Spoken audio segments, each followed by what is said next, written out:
Talaga namang hinangaan ang angking galing ng mga interpreter sa ginanap na A Song of Praise Music Festival Year 5 kagabi sa Smart Araneta Coliseum. Bago ang kanilang performance ay iba't ibang paraan ng paghahanda ang ginawa ng mga interpreter. May mga nag-vocalization,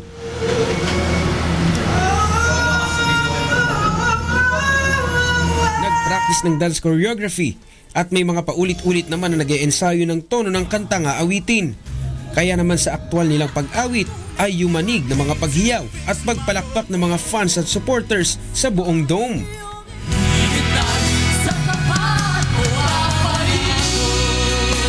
Subalit sa likod ng entablado, hindi napigilan ng ibang maging emosyonal matapos ang kanilang pag-awit. Niiyak ako sa kaba, sa pakiramdam.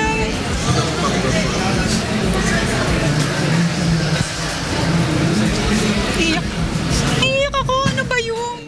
Swerte kami dahil naranasan namin to kahit we're just simple guys. Tapos gusto ko umiyak sa stage kasi ako, pag kumanta po ako ng yung mga normal songs, kailangan connected ako sa mga tao. This time, pag kumanta ako, wala akong pakialam sa mga nanonood. Gusto ko connected ako kay God. So, nararamdaman ko yung presence niya. Kakaibang kaba naman ang naramdaman ng iba. Because I'm number one sa mga magpa-perform, wala na akong time nervyusin.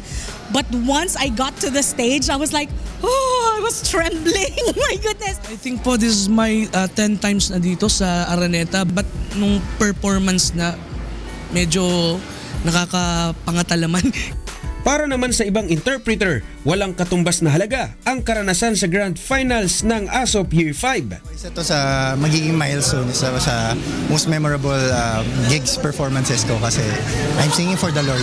Walang katapat yun. When you're singing for the Lord, limitless. Walang katapat na kaligayahan. Ito ay iba eh. It was just like one-on-one with me and the Lord. So, itong A Song of Praise, napaka-special na araw nito talaga para sa akin. For some reason, I don't know, lalo na dito sa Araneta, ilang beses na rin ako nag-show, iba-ibang klase ng show, pero pag A Song of Praise, iba yung feeling dito sa Dome eh.